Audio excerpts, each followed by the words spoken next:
Good afternoon and welcome everyone to the IUPUI Center for Translating Research into Practice Scholar of the Month Conversation Series. Today, we're delighted to have with us Professor Leah Bishop. And my name is Steve Vieweg. I'm the Associate Director of the Center, and it's a pleasure to welcome you here to these monthly events where we learn so much about some of the amazing research that happens right here at the IUPUI campus. The idea of the Center for Translating Research into Practice is the brainchild of Professor Emeritus and founder of our center, Sandra Petronio, who herself is a world-renowned translational researcher in the area of privacy management of information. And it was her idea and dream that we would have these kinds of conversations, a space where we could hear about exciting research and then talk about it with each other, with members of our community, whether that's on campus or throughout the world. The executive director of our center is Charles Bance. He's the emeritus chancellor of our campus, and it's his mission and goal to further the work of our center by recognizing, celebrating, and encouraging translational research that's interdisciplinary and that works together to generate knowledge that we use to solve problems in our community. As we get together today, just some Zoom etiquette reminders. Please keep your microphones on mute. You're welcome to turn on your camera. And later on, when we have conversation, we hope that you will turn on your camera and that you will join us by unmuting and having a chat. In the meantime, there are a couple of questions that will be popping up in the chat. We hope that you'll take a moment to respond to those. Our professor this morning, Leah Bishop, is going to be she's wondering what you think and wants to get some of your thoughts. So please take a look at that, start some conversation in the chat as we get going. We do record these conversations, so if you want to see this again later, or you want to share it with somebody else, you can go to our YouTube site and find out more information. And of course, you will receive one of those very welcome post-event evaluation links in the email. Please take a moment to fill that out, give us some feedback and some ideas about what to do next. We do offer continuing education credits for this series. You can go to expandiu.edu to learn more about getting credit for attending these conversations. And of course, there's a lot going on in the Center for Translating Research into Practice. How do you find out? Well, go visit our website, but the best thing you can do is pick your favorite social media channel. We're on Facebook, Instagram, Twitter, and of course, we have our YouTube channel. But just how do you do it? Just follow us and keep up to date. We like to take every opportunity we can to put in a shameless plug to support the Bance Community Research Fund. We're very excited to be announcing the recipients of the Bance Fellow and the Bance Scholar Award, so go check it out on our website. We'll hear more about those folks at our fall showcase coming up later on as the semester begins, but if you are so inclined, please support this in any way that you can. We have an amazing partnership with the IUPUI Library, where we're able to connect folks to learn more about our scholars and their amazing work. It's called ScholarWorks. And if you go to the website, you can look up Leah Bishop, for example, and click on her lovely picture and scroll down where you can see all of her journal articles that are available to you without having to go to the journal. They're free and accessible through ScholarWorks. You can also go to her ScholarWorks page on the library to have easy access to all of the work. We try to make this available for all of our scholars so that you have access to learn more about the work that they're doing in the easiest way possible. Next month, we're excited to be hosting for our July Scholar of the Month series, Professor Christine Picard, who will be talking about discovering nature's powerful allies in sustainability and justice. You won't want to miss this one. It's very interesting. But today, we're delighted to have with us Leah Bishop, who's professor of law and Dean's Fellow in the McKinney School of Law at the IUPUI campus.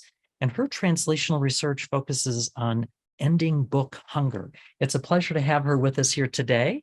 So please give a warm Hoosier welcome to Leah Bishop. And Leah's going to get us going with her presentation. She'll unmute and get us started.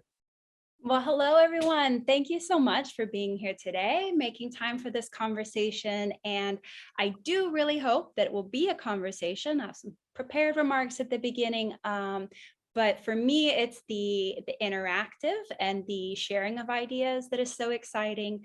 So I hope that you will make liberal use of the chat to share reactions to anything that's being said, to share your answers to those questions, and at the very beginning to introduce yourself, right? What brings you here today? Do you identify as a teacher, a parent, an author, etc.?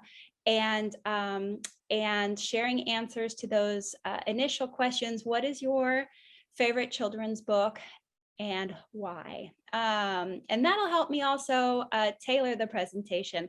I will also say, I always say this to my students when we meet on Zoom, I love being able to see your faces and adjusting to the reactions that I see. So if I can convince you to turn on video, that will be fabulous. That makes me really happy. Nuri or Arlani, can you advise people if they turn on video, does their video become part of the recording even if they're not speaking? Okay. All right. So that's informed consent. All right. Well, thank you, everybody. So let me get my presentation loaded up here. And how are we doing? Can we see my slides now? We do, but we see all your tools again. Oh, Yeah. well.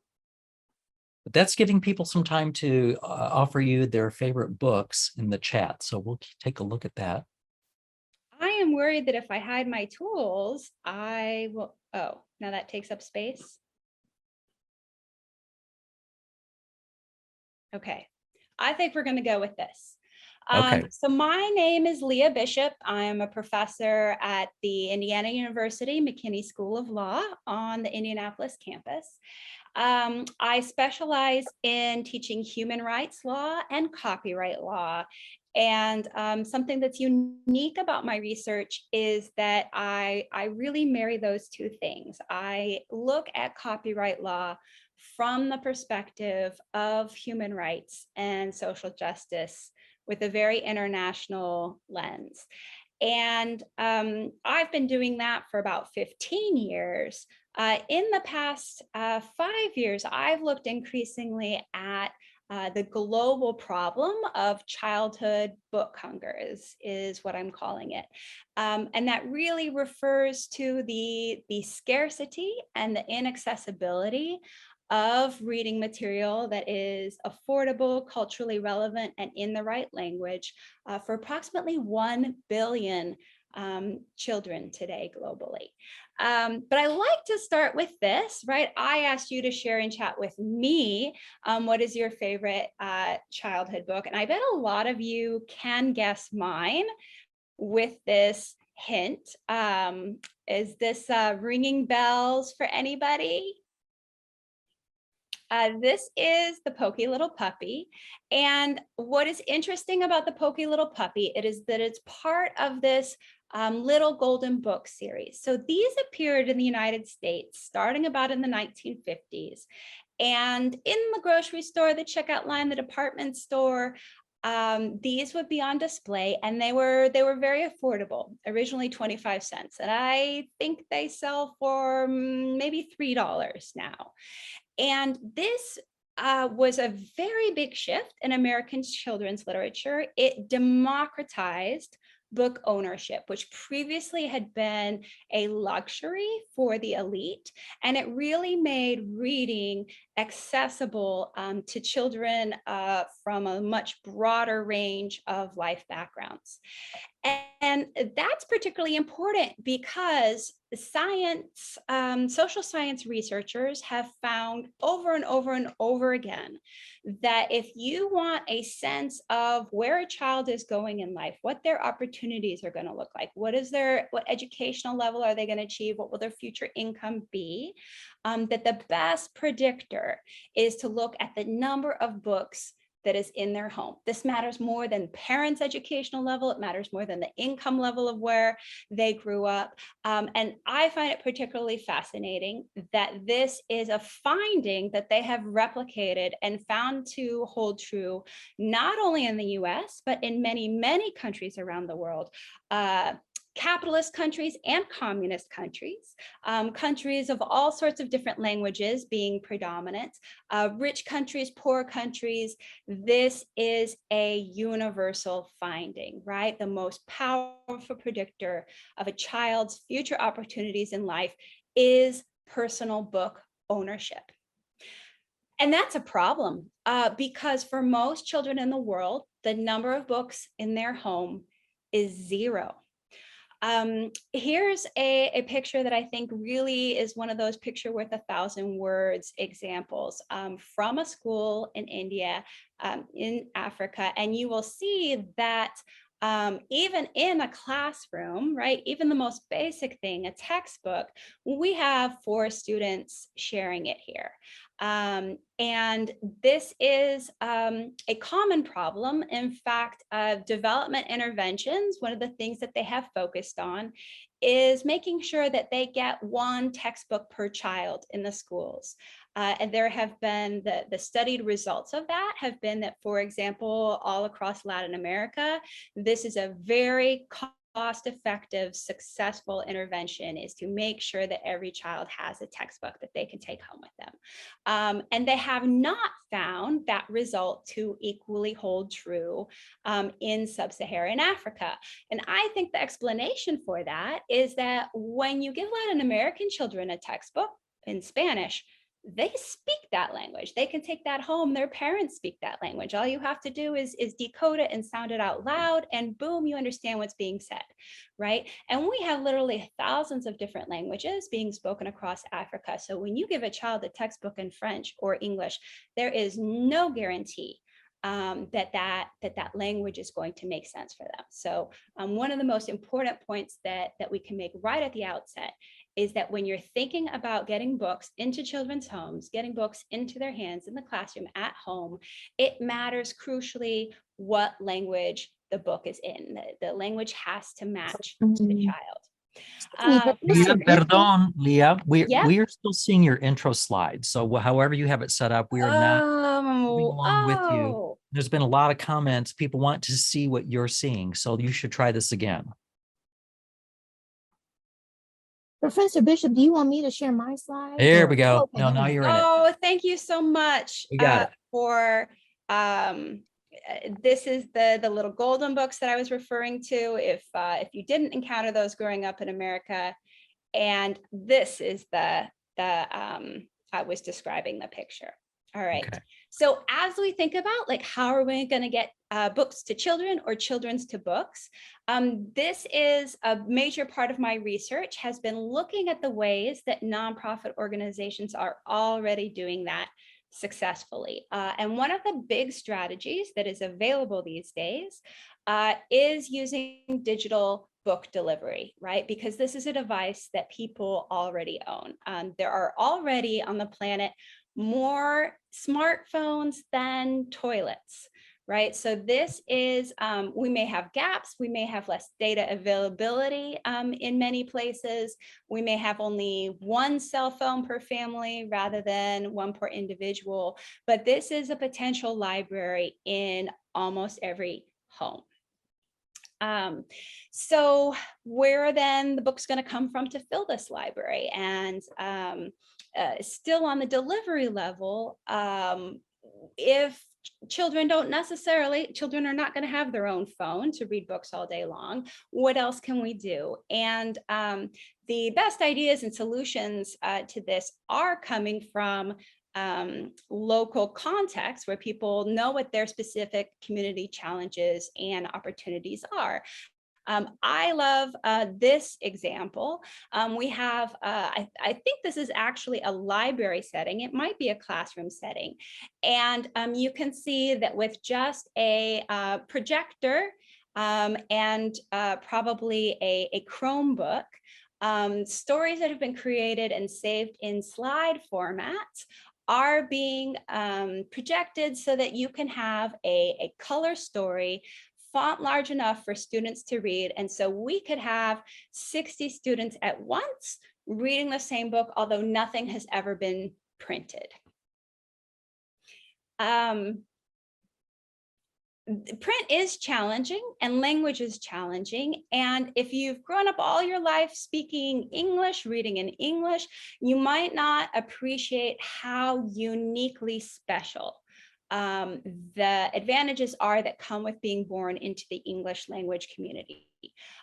This graph is showing that almost a quarter of all the books that exist in the world are published in English. And the next most common language after that, Mandarin Chinese, has half as many, right? German and Spanish follow. And then we have, another handful of languages that are each about 5% of the pie, and all other languages together. And we have about 7,000 languages that are still being spoken and that are used in writing systems. All of those together add up to 17%. And 1 billion of the world's children are in that sort of gray pie where there simply aren't enough books. This is a chart that I put together. I spent some time in South Africa and studied the isiZulu language. And so I was comparing the number of titles that are available in the most populous African language spoken in the richest African country. And what I found is that there were about 500 titles available compared to 55,000 English language children's titles, right? And those 500 books, you could tell most of them are produced by nonprofit organizations as a labor of love. In most countries in the world, in most language communities, there is simply not the critical mass of large enough number of speakers of sufficient affluence that this can be a profitable industry. That's quite unique to English and Mandarin and a few other languages. So some of the most important solutions to that problem are going to come from the nonprofit sector. One of the organizations that I study that I'm most impressed by is called Pratham Books. In India, this is spelled Pratham. And maybe somebody could put a link to the website into our chat. They have been publishing for a few decades, and they have local creators and illustrators creating books that are culturally relevant, and then they will print them in massive print runs in about 10 Indian languages, including English, all at the same time, and they can sell those to schools for about $1 a copy. And of course, they have jumped on the digital wagon like everybody else, and they believe that it's so powerful that they have made it their primary focus. Not to the exclusion of print, but another one of the very exciting things that digital allows you to do is to create platforms for content creation. All right, so if we think about making books more widely available or in the correct languages, then we still have questions of, how are we going to stock the shelves, right?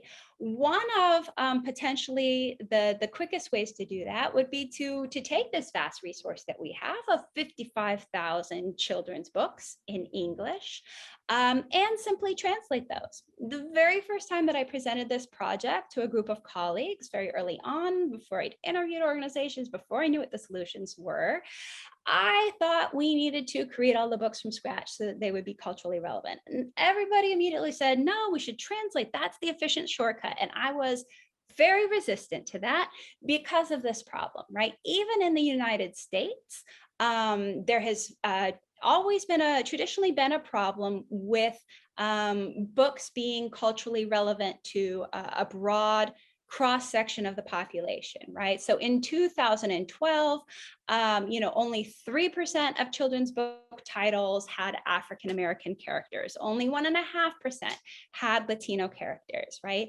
That children's book authors tend overwhelmingly to be white women, and we are writing from what we know. So here's an example of that. This is actually a favorite book of mine and my children's. This is a fantastic book for my children. I have 3 girls, and the little sister, big sister dynamic is huge in our family.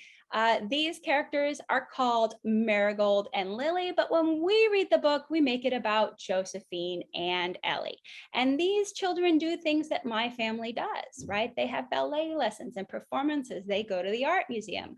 But this is the reason this book is so exciting to my children is that it is very personal. They see themselves in the book very, very easily. And most of the world's children will not. So when we are choosing titles that could potentially be translated as this sort of shortcut to stocking the digital libraries worldwide, we need to be very choosy because it's not just about language, it's also about the content of the book. Right, so this is a page image from a story that was created through the African Storybook Project, right? And this story it's about a little girl and all the things that she is grown up and independent enough to do for herself, right? Which is a theme that we could see anywhere, but it is really the illustrations and the settings and the use of familiar clothing and housing and landscape and animals that make this a book that the target population is going to identify with very, very easily. All right. So when I think about translating books, yes, the shortcut would be that we want to take already existing titles, simply translate them.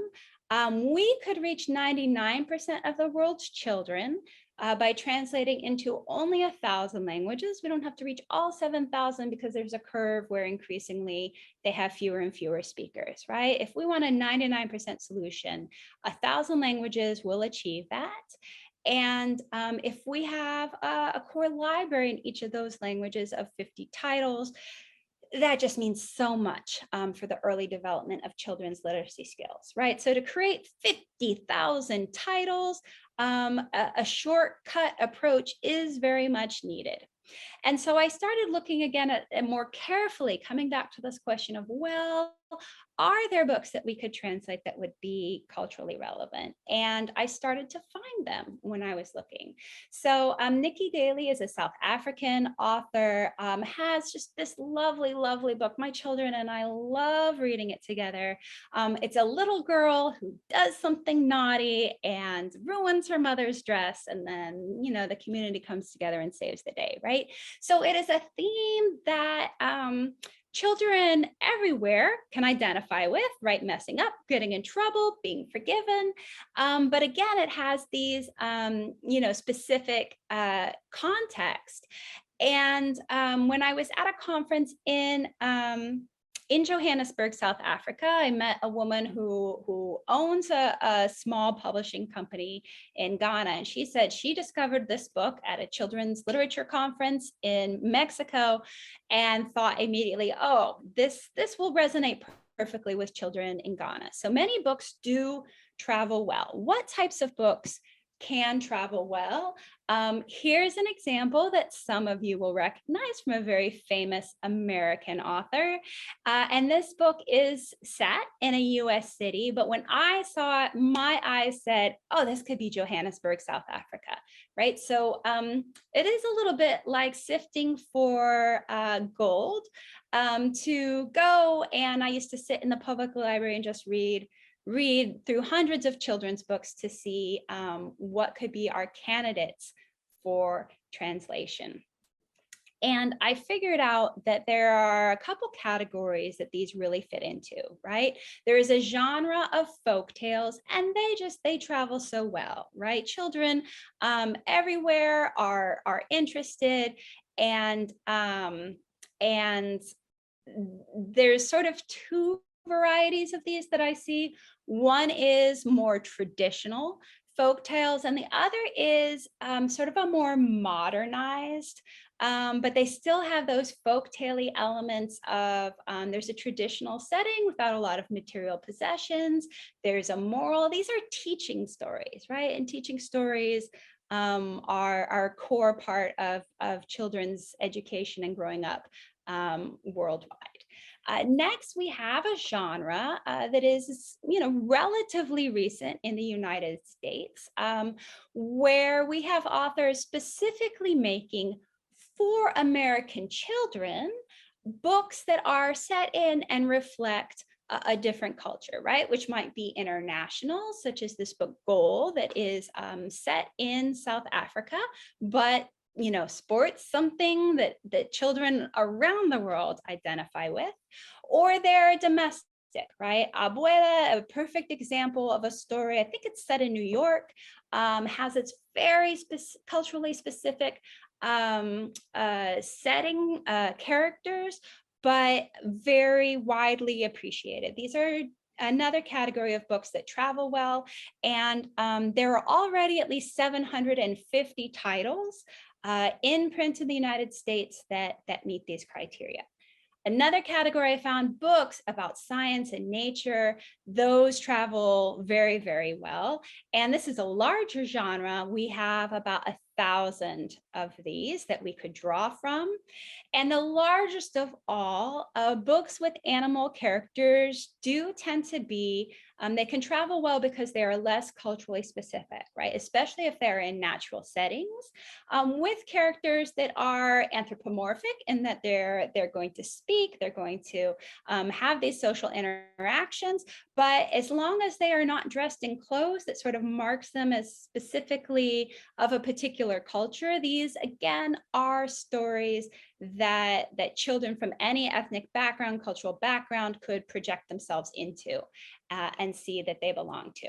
So we found out that we do literally have thousands of titles that already exist, very high quality, that we could choose 50 from. So then how economical would this translation approach be? And the data there is very encouraging. So these costs come from Pratham Books in India. This is what it costs them to develop a brand new title from scratch. And you will see the orange part and yellow part of this pie graph, and the red part. All of those reflect costs that are incurred with the initial creation of the story, right? But then if you want to go from that to translating that story into another language, you're dealing only with the new costs of translation, typesetting in the new language, and proofreading the translation. And that is about 1/8 of that. We can do that very, very economically. I actually forget why this girl is crying in this image. Maybe she's crying for joy, right? Because this is exciting. So at the end of this, I realized, look, we could, any one of these big 5 publishers in the United States could almost snap their fingers and end childhood book hunger globally, right? By making 50 well handpicked titles from their list, authorized for translation into other languages. And we can leave out the profitable ones: English, French, Spanish, German, Japanese, Mandarin. We can say, look, if you want to translate those into those languages where a market does exist, where we can make profit, then you need to negotiate a license with us and pay for it. But if we sort of create freedom for people to translate without having to go through, you would pay a lot more to have the American lawyer draw up the contract than it would take to translate it. And that, in fact, is a lesson that I learned while I was studying nonprofit strategies to make books accessible to visually impaired persons, right? So in the United States, this was something that our copyright law has long had a specific exception to enable. Nonprofit organizations can take any book. They don't necessarily have to contact the author or the publisher, right? They can just roll with it, start converting that book into accessible formats for their specialized target audience. And eliminating the legal barriers that way is perhaps the biggest challenge that we face right now to multilingual children's publishing. So I have more suggestions and strategies in the book from the copyright perspective for how we can do that. But I would like to pause there and begin our discussion and hearing from people who are in the audience, personal perspectives. How can we use these strategies in our community? What are the needs that you're seeing in your community? And what questions do you have that you hope maybe I have the answers, or maybe you're giving me an idea for future research? So this is the time for folks to engage their cameras, as many of you have, and raise a hand and maybe share something. And I don't know if you had a chance, Leah, to look at the responses to the I am questions. right now. Well, I Yeah. can tell you, I'll flip through the books that I saw so that you can hear them, and that gives folks a chance to formulate their questions. But here's what I saw. Titles include I'll Love You Forever, Mixed Up Files of Mrs. Basil, The Book with No Pictures, The Color of Us, If You Give a Mouse a Cookie, The Very Yes. Hungry Caterpillar, The Big Box, Mother Goose, Where the Wild Things Are, Please Baby Please, The Monster at the End of This Book, Crown, The Jolly Postman, and anything by Shel Silverstein. Oh, I had such a conflicted relationship as a child with the monster at the end of this book. It was fabulous and scary. Like, I really was invested in the suspense and drama aspect of it. I didn't know that Toni Morrison had a children's book. I'm going to have to check that one out. Please, baby, please. Oh, loved that book for my kids. One thing that I learned in my research about the Very Hungry Caterpillar, when I was talking to an organization called First Book, maybe somebody can Google that and put that link in the chat. They do amazing, wonderful work. They were working to specifically serve the needs of Title I schools and similar nonprofits, right, that have served mostly children of low family income.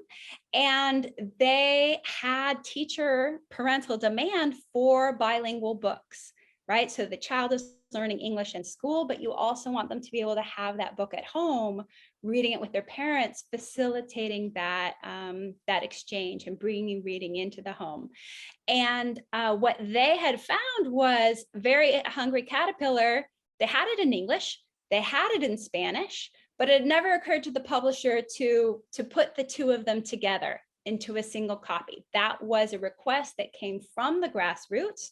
Very easy for the publisher to accommodate, given that there was a large nonprofit organization that said, well, we can contract in advance to buy X thousand copies of this to then turn around and sell to their market.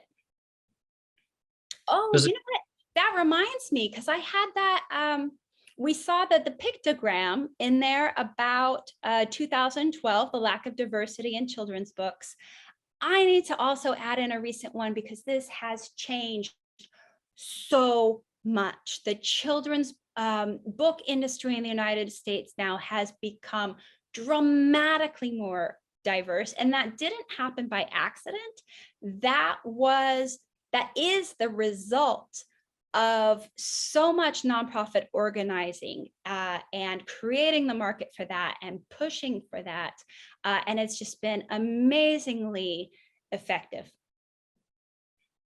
Well, related to that, there's a question in the chat about, and it's by Arthur, who says, teenage son happens to be listening and wondering about whether re-illustrating books would make them more culturally relevant. Yeah, I love that idea.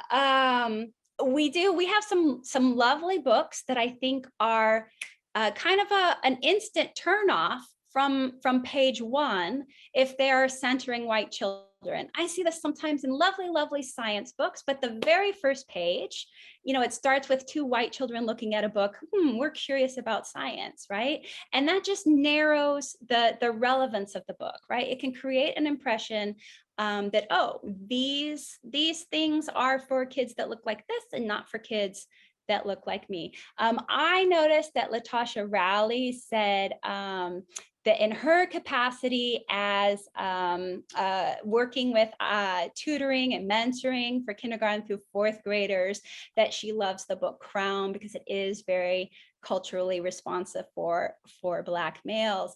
I was thinking earlier today about this shift, especially, within the United States and diversity, especially we've seen a shift for there to be more books by Black male authors relevant for Black boys. And that was sort of something that was really, really missing. And I think we're going to see consequences for that, positive consequences as that generation climbs of higher education success and achievement. That's what the data says we should see, right? And I'm thinking also, because I work in a law school setting, that nationwide, the bar passage rates, we see a very strong demographic difference where Black men are not passing the bar exam at anywhere close to the same rates as, for example, white women. I actually think a lot of the bar exam is really a test of how fast do you read as a timed exam. And so if 20 years ago, 15 years ago, as you were growing up, there were not children's books that were exciting to you. You were not developing those reading skills in the same way that my daughters have the chance to, because there's an excess of books that they can identify with. Grover. Are there any questions or comments from the audience? We'd love for you to have some discussion here with Leah. So I see that Ruth has a question in the chat about how do we address book distribution throughout the world. I would actually love it, Ruth, if you would verbally elaborate on that question.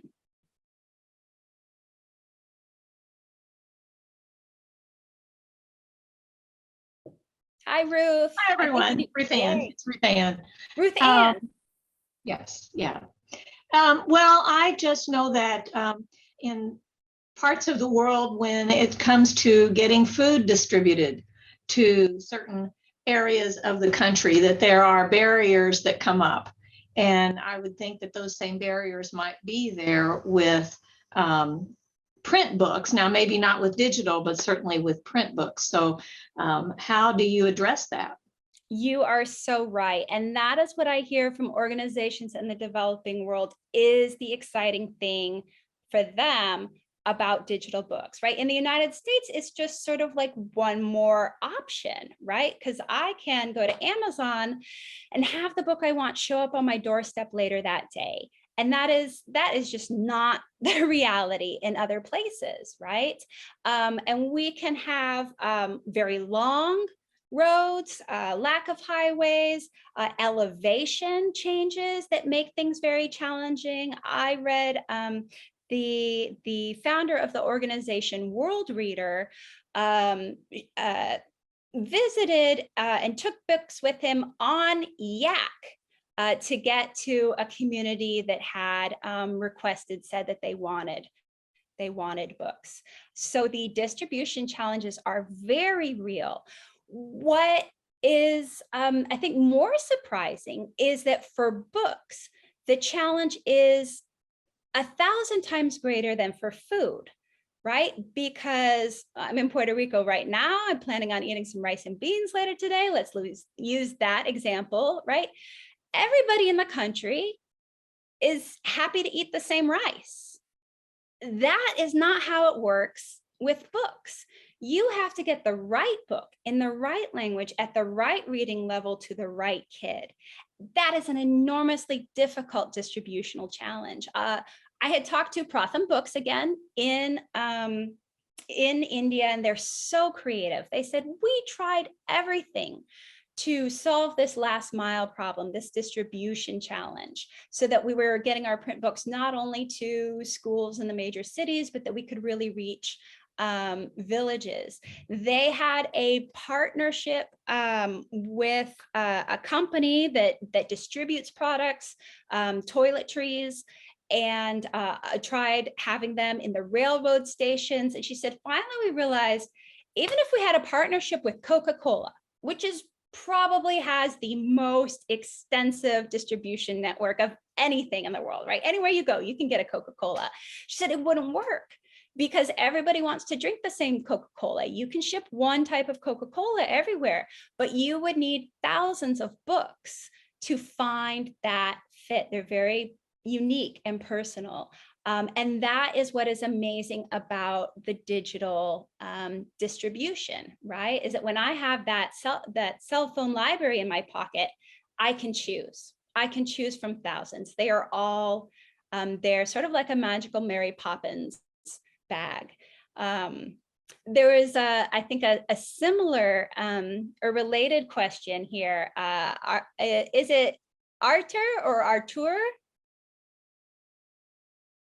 But they mentioned they have a teenage son listening in who sounds pretty precocious, because he was asking, well, how do you deal with translation versus localization, right? And I think of those as translation is about the language, localization is about the culture, and localization is a bigger challenge. If you have to change the pictures of a book, that's quite expensive to do. Right. And so what it seemed to me is we need to choose books based on whether their pictures already travel well. And then, changing the text is actually relatively quite simple.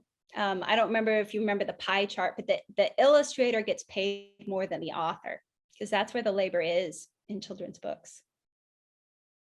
And that's why it's so hard to start from scratch. And we have posted your final question that you wanted to throw out to the community about whether you believe in a human right to read and why or why not. And we'd love for your feedback about that, not only in the chat, but certainly by unmuting and sharing with us as a large group. In healthcare, we want people to be able to negotiate their own healthcare, and that's going to be really difficult if they can't read. So I'm in pediatrics, but even when we're working with children, we want them to also be part of their own care. Do you pronounce your name Keva? It's Keva, just like Keva. Keva, in your pediatric practice, do you distribute books to children that come in for visits? Yes, we actually have an opportunity for them to take books home with them. And then once a year, we bring in a mobile library, and we have a big event around it. So that's new as of last year. So I mentioned I had 3 daughters. Their pediatrician had been at IU Riley, right? An IU faculty member, and they got books every time they went to the pediatrician. And I realized it was ridiculous. At one point we moved houses and I needed to pare down the book collection. I counted, we had 600 books, right? And people were throwing new books at my kids every time we went to the pediatrician. At the preschool, there was a shelf full of books to give away. There's little free libraries in our community. They would get books as presents regularly. And this is the gap, the contrast between situations of book hunger and situations of almost an excess, right? As Americans, we're trying to manage our book diets. There's more available to read than is a good idea, or that we have time available. And so making choices is actually a difficult thing. That changed a little bit with the impact of COVID. I had children ages 3, 7, and 10 approximately during that.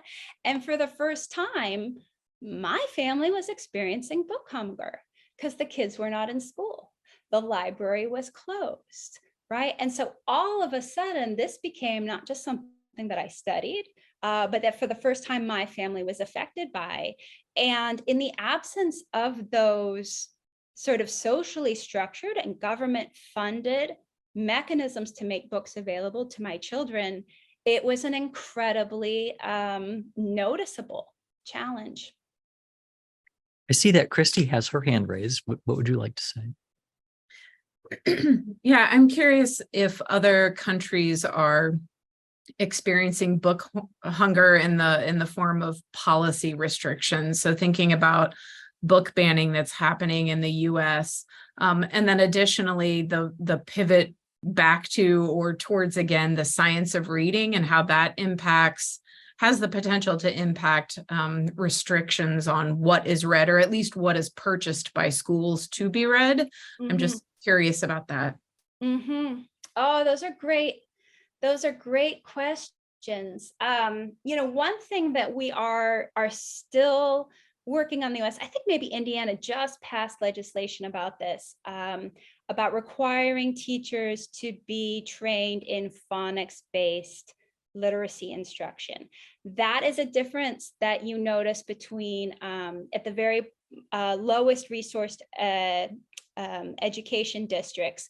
That is not always the case, and it's so important. It's an advantage that we have internationally, because internationally most languages have a completely phonetic system. Teaching reading skills in English is actually more difficult than in more of the world's languages. Oh, what was the first part of the question? It was so interesting. It was connected to book banning and whether or not that's occurring elsewhere. Yes. So in my writing about the right to read as a human rights issue, I do talk about book banning and liberty, but also saying there's really two sides here, right? The liberty aspect of the right might be the first thing that we think about, but there's also a public provision aspect. Right? You can't make use of the liberty to read if the books are not being made available to you. So these really go hand in hand. We have seen historically in a lot of countries that certain languages get banned, right? I'm sure that Russia would be interested to discourage publishing in Ukrainian, for example. And sometimes we have policies that have an unintended impact of restricting literature available. So I know that some African countries, the Department of Education has a vetting process before they'll authorize schools to purchase a particular title. And, a big part of what they're doing is making sure that, the language corresponds to that it's proper and everything. But I think on an unanticipated way, that's a big cost, especially now when we're looking at newer methods that can so efficiently create books. Once you add in like that you need a bureaucrat stamp of approval, you're really going to limit the book variety available. So there is sort of also an element of clearing out red tape. Oh, and then, not just the especially if anybody in the audience is from outside Indiana, we have a really pernicious legislative proposal right now in the state assembly that would make it a felony for a teacher, librarian, or principal to provide someone under 18 with reading material that is harmful to minors, language that is not defined in the statute, right? And this has a very chilling effect, I think. But as a lawyer, I also see ways to work around it. I've got some strategic ideas for how to prevent that from having such a negative impact, even if it does pass. And posing that comment at this time is very challenging, because we want to take a pause here and thank you for taking some time to help us with this conversation, but also recognize that there are some folks that will need to leave at this point and head off to other meetings at the top of the hour. And so we want to thank everybody for attending. We are going to stay on board for those that want to hang around for a little bit to continue the conversation, but we officially want to thank you for attending. And Leah, you are an excellent example of an IUPUI faculty member who has engaged in what we call translational research. It's interdisciplinary, it's using generated knowledge to solve problems. And we hope that other IUPUI faculty will take advantage of that opportunity to share that with us so that we can help promote that and have these conversations in the future. So give a round of applause to Leah for taking the time to share this. Thank you, everybody. Thank you. And raising some very important questions, some great engaging conversation. And if you have to leave, thank you for coming. We'll see you next time. But if you want to stay around and keep engaging in the conversation until the top of the hour, please feel welcome to do so.